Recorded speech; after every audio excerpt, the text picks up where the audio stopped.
Bag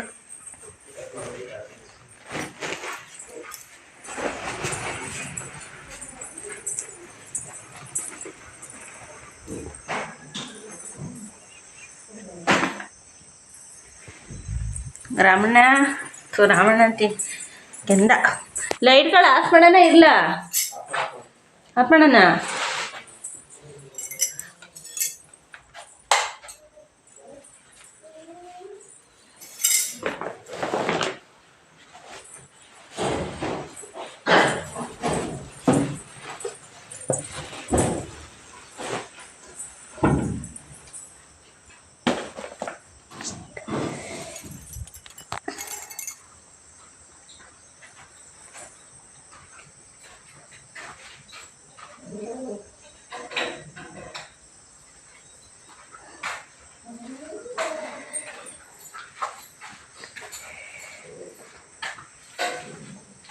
ಈ ಕಡೆ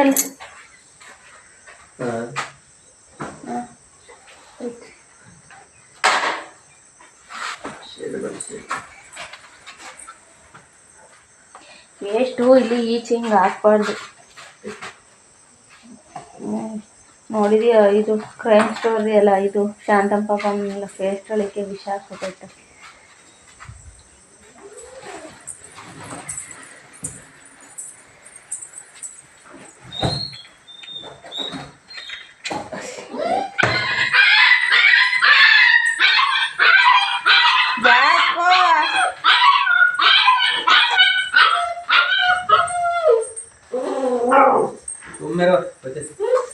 ಬೀಗ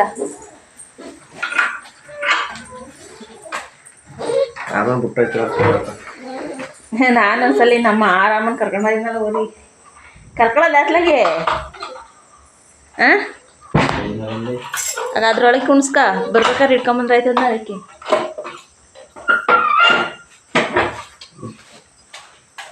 ಬ್ಯಾಗ್ ತಗ ಒಂದ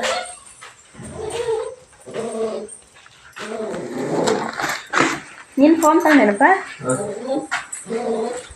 ಬಂದೆ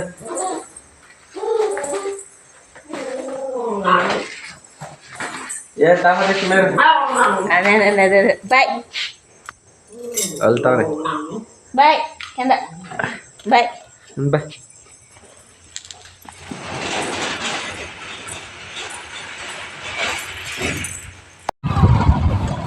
ಫ್ರೆಂಡ್ಸ್, ಇವತ್ತು ನಾನು ಹೋಗ್ತಾ ಇರೋದು ನಮ್ಮ ಅಮ್ಮನ ಮನೆಗೆ.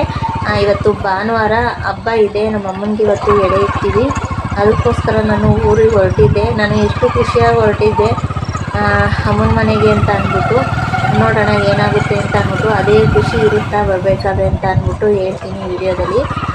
ತುಂಬಾ ಖುಷಿ. ನಮ್ಮ ಅಮ್ಮನ ಮನೆಗೆ ಹೊರಡಬೇಕು ಅಂದರೆ ಫಸ್ಟೆಲ್ಲ ಎಷ್ಟು ಖುಷಿ ಆಗ್ತಿತ್ತು. ಇವಾಗ ನಮ್ಮ ಅಮ್ಮನಿಗೆ ಎಡೆ ಇಟ್ಕೊಳ್ಳೋಕ್ಕೆ ಅಷ್ಟೇ ಫೀಲ್ ಆಗ್ತಾ ಇರ್ತದೆ. ಯಾಕೆಂದರೆ ಆವಾಗ ಅಮ್ಮ ಬದುಕಿದಾಗ ಅಮ್ಮ ನೋಡೋದಕ್ಕೆ ಅಂತ ಹೋಗ್ತಾ ಇದ್ದೆ. ಇವಾಗ ಅಮ್ಮನಿಗೆ ದೀಪ ಹಚ್ಚೋದಕ್ಕೆ ಅಂತ ಅಂದ್ಬಿಟ್ಟು ಹೋಗ್ತಾ ಇದ್ದೀನಿ. ಒಂದು ಕಡೆ ಖುಷಿ, ಒಂದು ಕಡೆ ಬೇಜಾರು. ನೋಡೋಣ, ಹೋಗ್ತಾ ಇದ್ದೀವಿ. ನೋಡೋಣ ಏನಾಗುತ್ತೆ ಅಂತ ಅಂದ್ಬಿಟ್ಟು. ನೀವು ಎಂಥ ರೀತಿಯಾಗಿ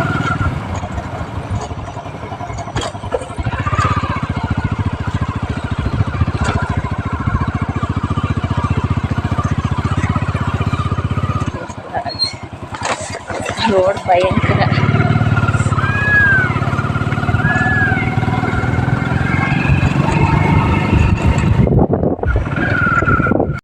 ಫ್ರೆಂಡ್ಸ್, ನಾನಂತೂ ಹಬ್ಬದ ದಿನವೇ ಊರಿಗೆ ಹೋಗೋದ್ರಿಂದ ತಿಂಡಿ ಎಲ್ಲ ಇಲ್ಲೇ ಮನೇಲೇ ಬೇಯಿಸಿ ಎತ್ತಿಟ್ಕೊಂಡಿರ್ತೀನಿ. ಅಲ್ಲಿ ಹೋಗ್ಬಿಟ್ಟು ಅಡುಗೆ ಮಾಡಿಬಿಟ್ಟು ದೀಪ ಹಚ್ಚಿಬಿಟ್ಟು ಎಡೆಗೆ ಇಟ್ಬಿಟ್ಟು ಬರೋದಷ್ಟೇ. ಯಾಕೆಂದರೆ ನಾನು ಒಂದಿನ ಮುಂಚೆ 2 ದಿನ ಮುಂಚೆ ಹೋಗೋಣ ಅಂತ ಅಂದರೆ ಇಲ್ಲಿ ನೋಡಿದ್ದೀರಾ ನನ್ನ ಹಸುಗಳು ಆಡುಗಳು ಯಾವಾಗಲೂ ಸಹ ಬಿಟ್ಟು ಹೋಗೋದಿಲ್ಲ. ಹಸ್ಬೆಂಡ್ ಬೇರೆ ಇವಾಗ ರಜೆ ಹಾಕಿ ಇಲ್ಲಿ ನಾವು ಮಾವು ಬೆಳೆ ಎಕ್ಕೋದಕ್ಕೆ ಹಬ್ಬ ಮಾಡಿದ್ವಲ್ಲ, ಆವಾಗ ಎತ್ಕೊಂಡು 2-3 ದಿನ ರಜೆ ಹಾಕ್ತಿದ್ರು. ಪದೇ ಪದೇ ರಜೆ ಕೊಡೋದಿಲ್ಲ. ಅದಕ್ಕೋಸ್ಕರ ಇವತ್ತು ರಜೆ ಹಾಕಿರಲಿಲ್ಲ. ಶನಿವಾರನೇ ಹೋಗ್ಬೇಕಾಯಿತು, ರಜೆ ಹಾಕಿರಲಿಲ್ಲ. ಹಾಗಾಗಿ ನಾನು ಭಾನುವಾರ ಹೋಗ್ತಾ ಇದ್ದೀನಿ. ತಿಂಡಿ ಎಲ್ಲ ಮನೇಲೇ ಬೇಯಿಸಿ ಇಟ್ಕೊಂಡಿದ್ದೆ. ಇಲ್ಲೂ ಅಂತೂ ನಮ್ಮ ಕಡೆ ಫುಲ್ಲು ರಾಗಿ ಬಿಟ್ಟಿದ್ದಾರೆ.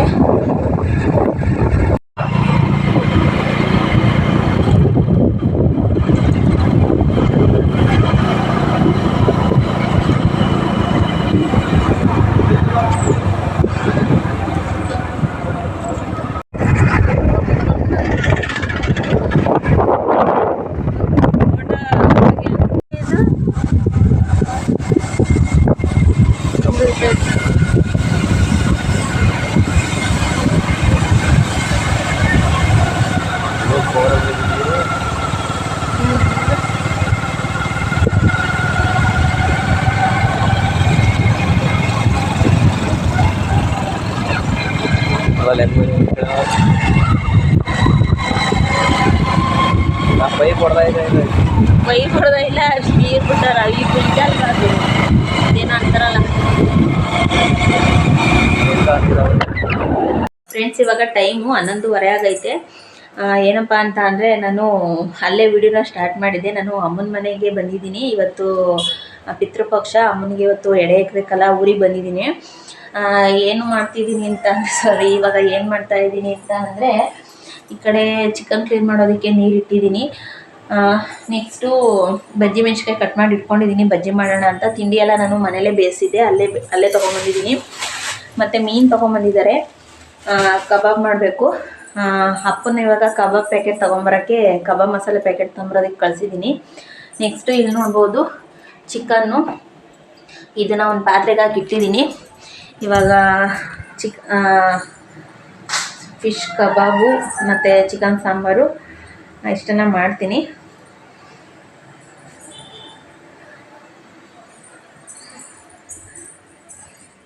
ನಮ್ಮಮ್ಮನ ಫೋಟೋ ತೋರಿಸ್ತೀನಿ ನಾನು ನಿಮಗೆ ನೋಡಿ.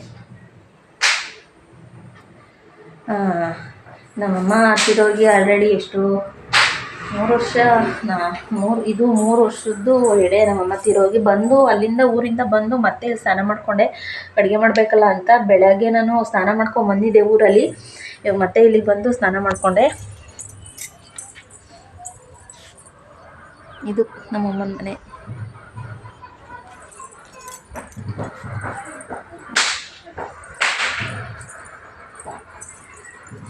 ಅಡುಗೆ ಮಾಡಬೇಕು. ಅಲ್ಲೇ 11:30 12 ಗಂಟೆ ಆಗಕ್ಕೆ ಬಂದಿದೆ. ಇವಾಗ ಅಡುಗೆ ಎಲ್ಲ ಅಡುಗೆ ಎಲ್ಲ ರೆಡಿ ಮಾಡಿ, ನೆಕ್ಸ್ಟು ತುಂಬಾ ಕೆಲಸ ಇದೆ. ನಮ್ಮ ಯಜಮಾನ್ರು ನನ್ನನ್ನು ಬಿಟ್ಬಿಟ್ಟು ಎಲ್ಲ ಐಟಮ್ಸ್ ಎಲ್ಲ ತೊಗೊಂಬಂದು ಕೊಟ್ಬಿಟ್ಟು ಅವರು ಹೋದರು. ಏಕೆಂದರೆ ಅಲ್ಲೂ ಹಸು ಆಡು ಎಲ್ಲ ಇದ್ದಾವಲ್ಲ, ಅವೆಲ್ಲ ಮೇಂಟೈನ್ ಮಾಡಿ ಅವರು ಸಂಜೆ ಮೇಲೆ ಬರ್ತಾರೆ. ಅವೆಲ್ಲ ಇದು ಮಾಡಿಬಿಟ್ಟು ನಾನು ಅಷ್ಟರೊಳಗೆ ಇವಾಗೆಲ್ಲ ತಂದು ಕೊಟ್ಟೋಗಿದ್ದಾರೆ, ಯಾವುದೂ ತರೋಂಗಿಲ್ಲ, ಎಲ್ಲ ತೊಗೊಂಬಂದು ಕೊಟ್ಟೋಗಿದ್ದಾರೆ. ಇವಾಗ ಅಡುಗೆ ಮಾಡಿಬಿಟ್ಟು ನೆಕ್ಸ್ಟು ಮತ್ತೆ ನಾನು ಸಿಗ್ತೀನಿ. ಫೋನ್ ಇಡೋಕ್ಕೆ ಟ್ರೈಪ್ಯಾಡ್ ತೊಗೊಂಬಂದಿಲ್ಲ, ಹಾಗೆ ಕೈಯಲ್ಲೇ ಇಟ್ಕೊಂಡು ಫೋನ್ ಮಾಡಬೇಕು ಅಥವಾ ವೀಡಿಯೋ ಮಾಡಬೇಕು.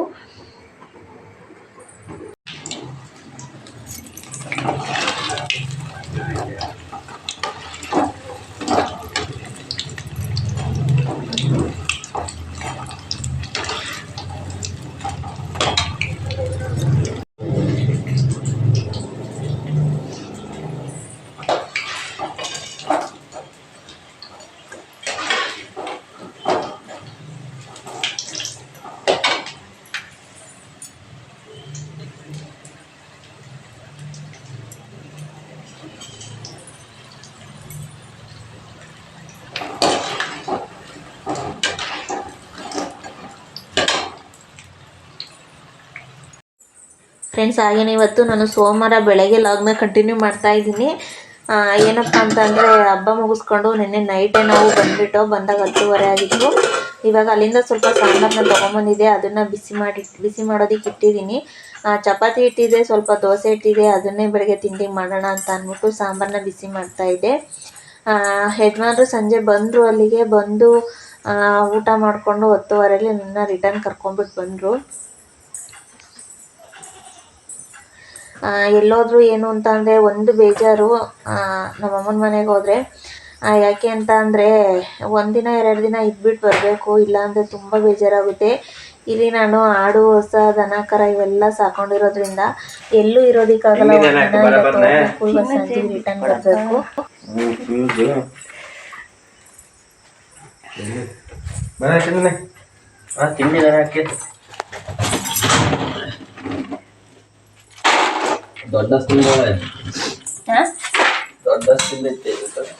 ಅವು ಬೆಳಗ್ಗೆ ಸಂಜೆ 2 ಟೈಮು ತಿನ್ಸಣ ದೊಡ್ಡಸಿಗೆ. ಬರೀ ಅದು ಮಾತ್ರ. ಈಗ ಅದು ಯಾವುದೋ ಹಾಕ್ಬೇಕಲ್ಲ, ಅದಕ್ಕೆ ಯಾವ್ದು ಹೇಳು, ದೊಡ್ಡದಕ್ಕೆ ಯಾವುದೋ ಒಂದು ಹಾಕು.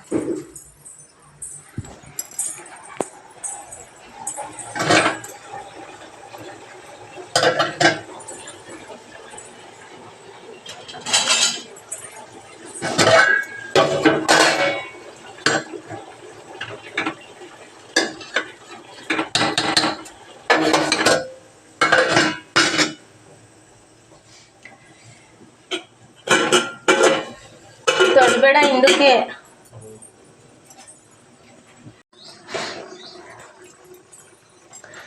ಫ್ರೆಂಡ್ಸ್ ಹಾಗೆಯೇ ಫಸ್ಟು ಚಪಾತಿ ಮಾಡೋಣ ಅಂತ ಅಂದ್ಬಿಟ್ಟು ಒಂದು 4 ಚಪಾತಿ ಆಗೋಷ್ಟು ಇಟ್ಟಿತ್ತು.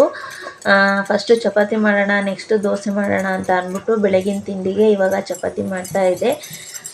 ಏನಪ್ಪ ಅಂತ ಅಂದರೆ ನಾನು ಹೇಳಿದ್ನಲ್ಲ, ಎಲ್ಲರೂ ಹೋದರೆ ನಾವು ಮನೇಲಿ ಇರೋದೇ ಇಬ್ಬರು ಇರೋದ್ರಿಂದ, ನಾವು ಹಸುಗಳು ಮತ್ತು ಆಡು ಈ ಕೋಳಿಗಳೆಲ್ಲ ಸಾಕೊಂಡಿರೋದ್ರಿಂದ ಎಲ್ಲಿ ಹೋದ್ರೂ ಅವತ್ತೇ ರಿಟರ್ನ್ ಬಂದುಬಿಡಬೇಕು. ಅದು ನಮ್ಮದು ಹೊರಗಡೆ ಔಟ್ಸೈಡ್ ಮನೆ ಆಗಿರೋದ್ರಿಂದ ಎಲ್ಲೂ ಹೋಗಿ ಒಂದಿನ ಉಳ್ಕೊಳ್ಳೋಂಗಿಲ್ಲ. ನನಗಂತೂ ತುಂಬಾ ಬೇಜಾರಾಗ್ತಾಯಿತ್ತು. ಒಂದಿನ ಇದ್ದು ಆರಾಮಾಗಿ ನೆಮ್ಮದಿಯಾಗಿ ಇದ್ಬಿಟ್ಟು ಬರೋಣ ತಾಯಿ ಮನೇಲಿ ಅಂತ ಅಂದ್ಕೊಂಡ್ರೆ, ಇಲ್ಲೆಲ್ಲ ಮತ್ತೆ ಇಲ್ಲಿ ಮನೆ ಹತ್ರ ನೋಡ್ಕೊಂಡ್ರೆ ಅಯ್ಯೋ ಇಲ್ಲಿ ಇದ್ದರೆ ಅಲ್ಲಿದ್ದು ಏನಪ್ಪ ಕತೆ ಅನ್ನಂಗೆ ಆಗುತ್ತೆ. ನಿಜವಾಗ್ಲೂ ತುಂಬಾ ಕಣ್ಣೀರು ಬರ್ತಾಯಿತ್ತು. ನಮ್ಮಮ್ಮ ಇದ್ದಾಗ ಎಷ್ಟು ಸಪೋರ್ಟಿವ್ ಆಗಿತ್ತು ಅಂದರೆ ಅಷ್ಟೇ ಸಪೋರ್ಟಿವ್ ಆಗಿತ್ತು. ಅಮ್ಮ ಸತ್ತ ಮೇಲೆ ತಾಯಿ ಬೆಲೆ ಗೊತ್ತಾಗೋದು. ತಾಯಿ ಇದ್ದಾಗಲೇ ಅವ್ರನ್ನ ಚೆನ್ನಾಗಿ ನೋಡ್ಕೋಬೇಕು. ಅವ್ರು ಕಳ್ಕೊಂಡೋಗ್ಲೇ ಅವ್ರ ಬೆಲೆ ಗೊತ್ತಾಗೋದು. ತಾಯಿ ಇದ್ರೇ ತವ್ರ ಮನೆ ಅಂತ ಫಸ್ಟೇ ಹೇಳ್ತಾರೆ. ನನಗಂತೂ ಕತ್ತು ಇವತ್ತು ವಿಡಿಯೋ ಅಪ್ಲೋಡ್ ಮಾಡೋದಕ್ಕೂ ನನಗೆ ಮನಸ್ಸಾಗ್ತಾ ಇರಲಿಲ್ಲ. ಆದ್ರೂ ಒಂದು 2 ಡೇಸ್ ಆಗೈತೆ ವಿಡಿಯೋ ಅಪ್ಲೋಡ್ ಮಾಡಿ ಅಂತ ಅಂದ್ಬಿಟ್ಟು ಇವತ್ತು ಅಪ್ಲೋಡ್ ಮಾಡಬೇಕು ಅಂತ ಅಂದ್ಬಿಟ್ಟು ಮಾಡ್ತಾಯಿದ್ದೀನಿ. ಏನು ಅಂತ ಅಂದರೆ ನಮ್ಮ ಯಜಮಾನ್ರಿಗೂ ಅಂದರೆ ನಾನು ಅರ್ಥ ಮಾಡ್ಕೋಬೇಕು. ಅವರು ಏನು ಅಂತ ಅಂದರೆ ಅಂತ ಹೇಳ್ತಾರೆ. ಪಾಪ ಅವ್ರೂ ತುಂಬ ದಿನ ಅಂದರೆ ಈಗ ಹಬ್ಬಗಳಲ್ಲೆಲ್ಲ ರಜೆ ಹಾಕ್ಕೊಂಡು ಎಲ್ಲ ಇದು ಮಾಡಿದ್ದಾರೆ. ರಜೆ ಹಾಕ್ಕೊಂಡು ಯಾವಾಗಲೂ ಕುತ್ಕೊಳ್ಳೋದಕ್ಕಾಗಲ್ಲ. ಅದಕ್ಕೋಸ್ಕರ ನಾನು ನೆನ್ನೆ ರಾತ್ರಿನೇ ಹೊರಟು ಬಂದುಬಿಟ್ಟೆ. ನೆನ್ನೆ ಅಮಾವಾಸ್ಯೆ ಬೇರೆ. ಅದು ಒಂದು ಕಡೆ ಮನಸ್ಸಲ್ಲಿ ಅನ್ನಿಸ್ತಾ ಇತ್ತು, ಇವತ್ತು ಅಮಾವಾಸ್ಯೆ ಬೇರೆ, ಹೋಗೋದಾ ಬೇಡವಾ, ಗ್ರಹಣ ಬೇರೆ ಇವತ್ತು ಅಂತ ಅಂದ್ಬಿಟ್ಟು ಮನಸ್ಸಲ್ಲಿ ಕೊರಿತಾ ಇತ್ತು.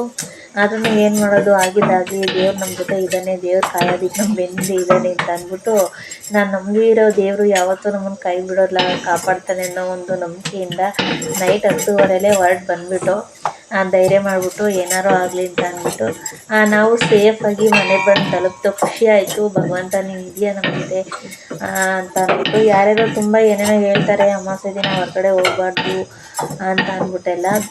ಆದರೆ ನನ್ನ ಮನಸ್ಸಲ್ಲಿ ಒಂದಿತ್ತು, ನಾನು ನಂಬಿರೋ ದೇವರು ನಮ್ಮ ಹಿಂದೆ ಇರುತ್ತೆ, ನಮ್ಮ ಬೆನ್ನಿಂದೆ ಇರುತ್ತೆ ಅಂತ ಅಂದ್ಬಿಟ್ಟು ಹಾಗೆಯೇ ಬಂದುಬಿಟ್ಟು ಇವತ್ತು ಬೆಳಗ್ಗೆ ಎದ್ದಾಗಲೇ 7 ಗಂಟೆಲಿ ಎದ್ದು ಎಲ್ಲ ಕಾಫಿ ಎಲ್ಲ ಕುಡಿದು ಇವಾಗ ಚಪಾತಿ ಮತ್ತು ದೋಸೆ ಮಾಡ್ತಾಯಿದ್ದೀನಿ. ಏನು ಅಂತ ಅಂದರೆ ವಿಡಿಯೋ ಅಪ್ಲೋಡ್ ಮಾಡೋಕ್ಕೂ ಮನಸ್ಸಾಗ್ತಾ ಇರಲಿಲ್ಲ. ನಮ್ಮ ಅಮ್ಮನ ಮನೆಗೆ ಹೋಗಿ ಬಂದರೆ ಅಷ್ಟೇ ಏನೋ ಒಂಥರ ಫೀಲ್ ಆಗ್ತಾ ಇರ್ತದೆ.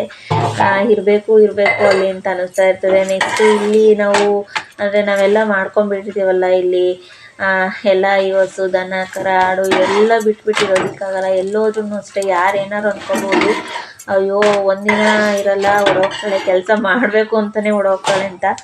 ಬಟ್ ನಾವು ಇಲ್ಲೂ ಇದು ಮಾಡ್ಕೊಂಡಿರ್ತಾವಲ್ಲ, ಹಾಗಾಗಿ ಯಾರೇನಾರು ಅಂದ್ಕೊಳ್ಳಿ ಬಿಡಿ ಅಂತ ಅಂದ್ಬಿಟ್ಟು ನಮ್ಮ ಪಾಡಿ ನಾವು ಅಮ್ಮನ ತುಪ್ಪ ಹಾಕ್ವಾ ಎಡೆಗೆ ಹಾಕ್ವಾ ನಮ್ಮ ಕೆಲಸ ನಾವು ಮಾಡ್ಕೊಂಡು ಹೋಗ್ತಾ ಇರಬೇಕು ಅಂತ ಅಂದ್ಕೊಂಬಿಟ್ಟು ಬರ್ತಾ ಇರ್ತೀವಿ.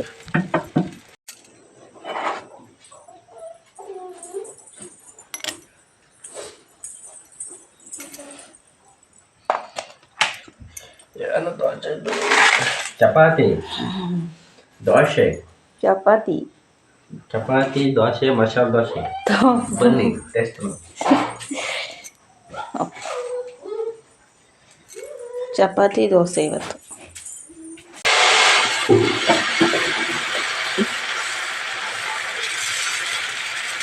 ಯಜಮಾನ್ರಿಗೆ ಟೈಮ್ ಆಗಿತ್ತು ಅಂತ ತಿಂಡಿ ಹಾಕ್ಕೊಟ್ಬಿಟ್ಟು ಮತ್ತು ಇನ್ನೊಂದೆರಡು ದೋಸೆ ಆಗೋದು, ಅದನ್ನು ದೋಸೆ ಮಾಡ್ತಾಯಿದ್ದೆ. ಏನಪ್ಪ ಅಂತ ಅಂದರೆ ನಾನು ಅವತ್ತು ಮಸಾಲೆ ದೋಸೆಗೆ ಅಂತ ಅಂದ್ಬಿಟ್ಟು ಸ್ವಲ್ಪ ಚಟ್ನಿ ಮಾಡಿಟ್ಟಿದ್ದೆ. ಅದು ಸ್ವಲ್ಪ ಹಾಗೆ ಮಿಕ್ಕಿತ್ತು, ಅಂದರೆ ಇದು ಕೆಂಪು ಚಟ್ನಿ. ನಾನು ಹಾಗೆಯೇ ಫ್ರಿಡ್ಜ್ಗೆ ಎತ್ತಿಟ್ಟಿದ್ದೆ. ಇವತ್ತು ದೋಸೆಗೆ ಆ ಚಟ್ನಿನೇ ನಾನು ಸವರ್ತಾ ಇದ್ದೆ. ಚೆನ್ನಾಗಿರುತ್ತೆ ಚಟ್ನಿ ಈ ಥರ ದೋಸೆಗೆ ಸವರಿದ್ರೆ. ಆಲೂಗಡ್ಡೆ ಪಲ್ಯ ಮಾಡಿದ್ರು ಒಳ್ಳೆ ಕಾಂಬಿನೇಷನ್ ಮಸಾಲೆ ದೋಸೆನೇ ಆಗೋಗ್ಬಿಡೋದು. ಇದು ಮಸಾಲೆ ದೋಸೆಗೆ ಅಂತಲೇ ಮಾಡಿದ್ದು ಚಟ್ನಿ. ನಾನು ಮಸಾಲೆ ದೋಸೆ ಮಾಡಬೇಕಾದ್ರೆ ಯಾವಾಗಲೂ ಈ ಚಟ್ನಿ ನಾನು ರೆಡಿ ಮಾಡ್ಕೊಂಡು ಇಟ್ಕೊಂಡಿರ್ತೀನಿ.